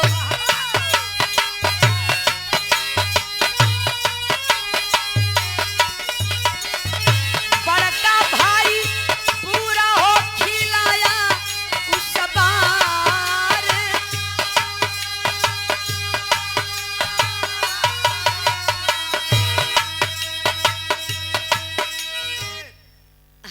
से नेवाला बना है, मुंह की तरफ बस अब चला जाए। तब तक एक बूढ़ा ब्राह्मण आवाज लगाया है, अरे बेटा 3 दिन से भूख से तड़प रहा हूँ, हो सके तो 4 हिस्से में 1 हिस्सा मेरा भी लगा दो। तीसरा दिन अगर भोजन नहीं मिला तो मैं भी मर जाऊंगा। ए भैया, इतना कहते ही वह बूढ़ा धरती पर गिरकर बेहोश हो गया। देवनंदन के कान में आवाज गई, नेवाले को अपने हिस्से को छोड़ दिया, भोजन को छोड़कर दौड़कर पहुंचा, उस बूढ़े को उठाया और लाकर अपने भोजन के सामने बैठा दिया और बैठाकर पानी दिया। बाबा हाथ धुलकर भोजन कर लीजिए। बूढ़े ने कहा, बेटा तूने तो अपना हिस्सा मुझे दे दिया, तू क्या खाएगा? तो कहावत बनली है कि खाने खाने पर लिखा है, दाने दाने पर लिखा है खाने वाले का नाम। तब भी सही कहावत बनल। उस देवनंदन ने कहा, अगर इस खाने पर मेरा नाम होता तो मेरे पेट में जाता और जा चुका होता। इस भोजन पर आपका नाम लिखा था, इसलिए आपके पेट में जा रहा है। ब्राह्मण ने देवनंदन का पूरा हिस्सा खा लिया। भैया 5 मिनट और बस 5 मिनट। ए पंचो, आखिरकार में देवनंदन अपने हिस्से का पूरा सत्तू खिला दिया। अब 3 लोग बचे हैं, 1 ठो बहन 2 ठो भाई। देवदत्त बोला, विचार कर गया, 5 दिन बीता, 6ठा दिन कैसो मैसो मेहरारू को तरस लाग तसे तुआ कही दे। अब बुढ़ऊ भाई को हो ले जाए। अब मान ला मेरा दऊ दे भगवान जाना या 6ठवा दिन वही राम जाना 20वें दिन भोजन मिले तब तक तेरे ही बरही कुल हो जाए। ना ना ना ना, हम कुछ भी हो जाए अपने हिस्सा को भोजन न दे तो न दे। सत्तू उठाया और वहां से लेकर भाग निकला। नंबर आया तीसरे के भाई का, जिसका नाम देवजीत है, जो देव को जीता हुआ है। देवजीत, उसके मन में थोड़ी दया थी, कुछ दया थी। वो एक ही हिस्से सत्तू में 2 भाग कर दिया और 1 भाग बूढ़े का पैर छूकर बूढ़े को खिला दिया और दूसरा स्वयं खा लिया। बूढ़ा भी खुश, वो भी खुश। अब छोटकी बहनिया देखा था, अब विचार करा था, बड़का भैया पूरा खियाई देहन, छोटका भैया भाग गए, तीसरका भैया आधा खियाई देहन, बच्चा हमार बा तो हम खिया के पुण्य कमाई ले। उसने 1 हिस्से में 2 नहीं लगाया, उसने अपना पूरा हिस्सा बूढ़े को खिला दिया और कहा, बाबा अच्छा सा आशीर्वाद देना, मेरा उद्धार हो जाए, मेरे साथ साथ मेरे भाइयों का उद्धार हो जाए। ब्राह्मण खाया, जलपान किया, पेट सहलाया, खुश हुआ। और जब खुश हुआ तो उसके आत्मा से आशीर्वाद निकला। जाते जाते उन तीनों को आशीर्वाद देकर रवाना हो गया। कंचना ने दरबार में कहा, अरे राजा साहब, उस बूढ़े ब्राह्मण ने तीनों को आशीर्वाद दिया और आशीर्वाद देकर वहां से रवाना हो गया। लेकिन उसी बूढ़े के आशीर्वाद का फल उन तीनों को इस जन्म में मिला। किस किस रूप में मिला, ध्यान से सुनिए क्या बताते हैं आखिरी लाइन में।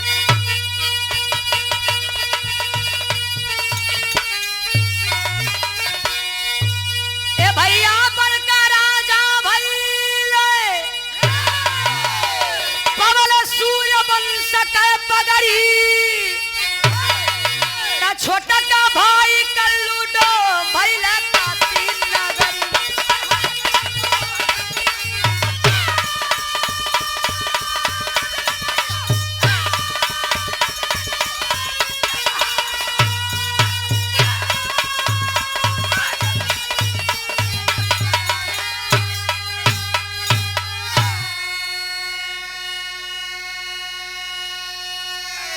कंचना ने कहा, आप तो मालिक हैं, राजा पिता के समान होता है, प्रजा बच्चा होता है, संतान होती है प्रजा। हे राजा साहब, पिछले जन्म की बात इस जन्म में आ गई। पिछले जन्म का जो देव नंदन था, जो भीख मांगा करता था, भीख में गाली, चप्पल, जूते, मार पीट सब कुछ पाता था, लेकिन सब कुछ झेल करके वो एक अच्छा आत्मा था, एक अच्छा इंसान था, दयालु दयावान था। उससे ब्राह्मण का दुख नहीं देखा गया और उसने पूरा हिस्सा खिलाया। ब्राह्मण खुश हुआ तो ब्राह्मण ने उसे आशीर्वाद दिया और आशीर्वाद का फल उस देवनंदन को इस जन्म में मिला। वही पिछले जन्म का देवनंदन इस जन्म का राजा हरिश्चंद्र के रूप में आप माने जा रहे हैं, जाने जा रहे हैं। पिछले जन्म में भीख मांगत रहा और यह जन्म में दान बांटत फिरत है। राजा खड़े हो गए और लड़की को एकटक निहारने लगे। जो जो बात कह रही है एकदम दिल को चुभ रही है, सच्चाई कह रही है। राजा सिंहासन से उठकर एक सीढ़ी नीचे उतर कर आए। उसकी बात को सुन रहे हैं, विद्वान सुन रहे हैं, लड़को वो सुनाता, प्रजा सुन रही है। और लड़की ने कहा, राजा साहब आप तो हरिश्चंद्र हुए, लेकिन आपका तीसरा भाई जिसका नाम देवजीत था, उसने एक हिस्से में 2 हिस्सा किया, तो ब्राह्मण ने उसे भी आशीर्वाद दिया था, इसलिए उसका भी जन्म इस जन्म में हुआ है। लेकिन वो इधर नहीं है, उसका जन्म काशी की धरती पर हुआ है, काशी नरेश की धरती पर हुआ है। उसका जन्म काशी की धरती पर हुआ है, जिसे संसार समाज काशी के निवासी कल्लू डोम के नाम से जानते हैं। आज वो कल्लू डोम के नाम से प्रसिद्ध है। आपका ही भाई है। आप राजा हरिश्चंद्र हो गए और देवजीत कल्लू डोम हो गया। तब तक राजा चारों सीढ़ी नीचे इकट्ठे उतरे और कंचना के सामने हाथ जोड़ लिए। सबके सामने कहते हैं, ये जो भी कह रही है एकदम हकीकत कह रही है, लेकिन ये कंचना एक चीज चूकत बा। कंचना ने कहा, क्या चूक रहा है राजा साहब? तो राजा ने याद दिलाया, तीसरे भाई का तो बता दिया, दूसरे का कुछ पता नहीं चला। कंचना ने कहा, आप तो सब जानते हैं, तो क्यों पूछ रहे हैं? राजा ने कहा, मैं तुम्हारे मुख से सुनना चाहता हूं। तो कंचना बताई है क्या? मझिला देव दत्त जवन अरे हिस्सा ले पराला, पीपरा के दरखत में भइल नाग काला।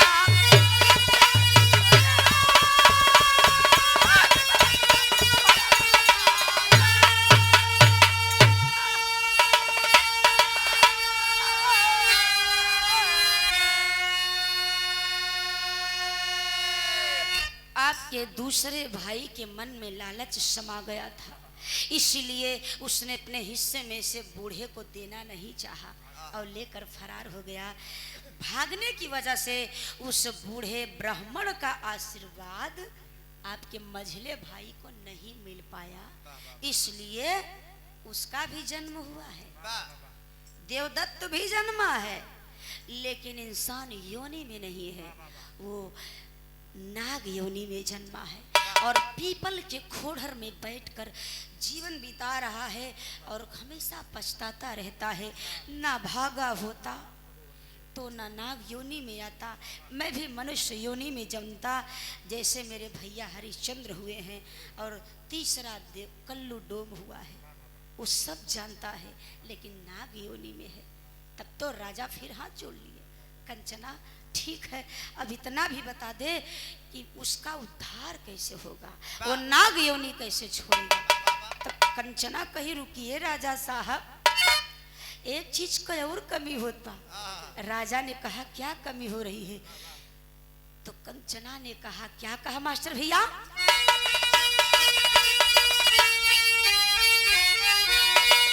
नंदनी बहिनी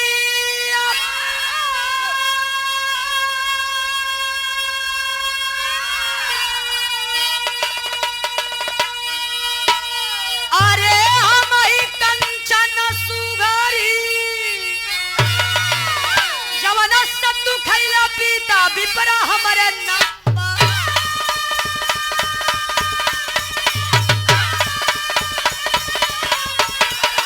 भैया भैया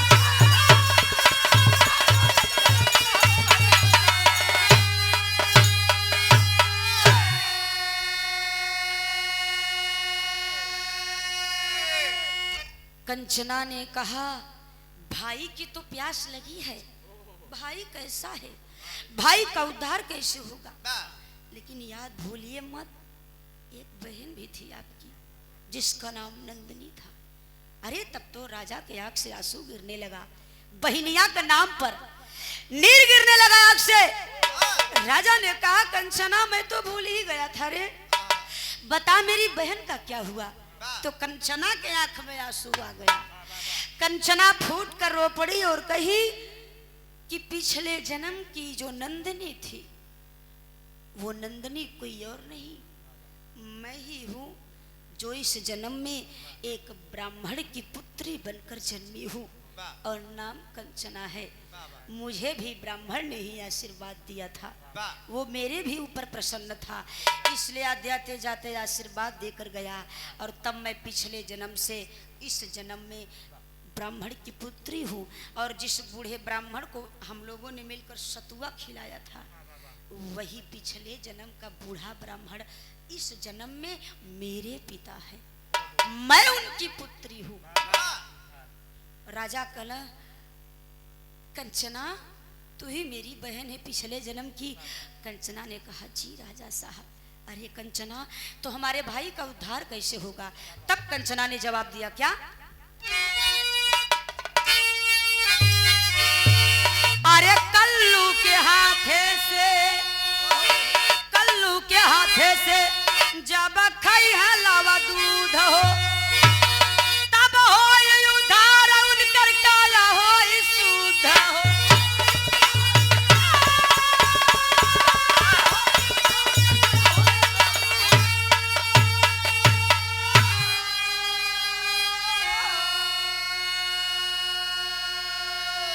कंचना ने कहा कि राजा साहब उद्धार तो चंद पलों का काम है, क्या आप कर सकेंगे।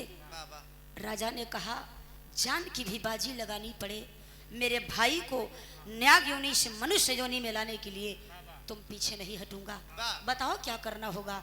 कंचना ने कहा जो तीसरा भाई कल्लू डोम के नाम से काशी में जन्मा है, कल्लू डोम के हाथों से लावा और दूध नाग पंचमी के दिन अगर उस काले नाग को चढ़ा दीजिएगा, अगर वो ग्रहण कर लेगा तो नाग योनि छोड़ करके इंसान योनि में आ जाएगा और उसका हो जाएगा उद्धार।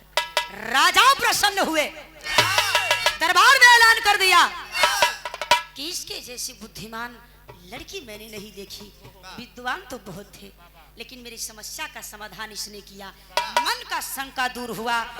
फौरन राजा साहब 1000 सोने की असरफियां मंगाते हैं, कंचना को धर्म की बहन बनाते हैं और कहते हैं आज से तेरे हर जरूरत की चीज हम पूरा करेंगे, तुझे किसी चीज की परेशान होने की जरूरत नहीं है।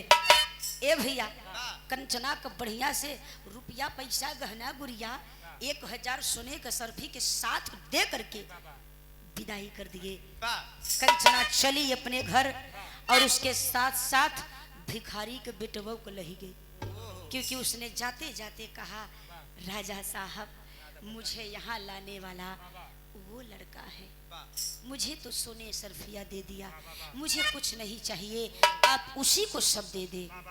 तब राजा ने कहा आए मंत्री जी, सोने की असरफिया सोने जवाहरात हीरे मोती ला करके इस लड़के को दिया जाए। तो लड़कवा के अलग से दिया जाए तो लड़कवा प्रसन्न भयल, बाप का गरीबी दूर भयल, जाकर अपने घर पहुंचा और कंचना जंगल में अपने बूढ़े बाप के पास पहुंची। बाप देखा तो हैरान हो गया और कहा हे ईश्वर, इसकी जैसी बेटी दे करके आपने मुझे तो कृतार्थ कर दिया। कहना बका जय जखाड़ गुरु जद्दू लौटन की लहर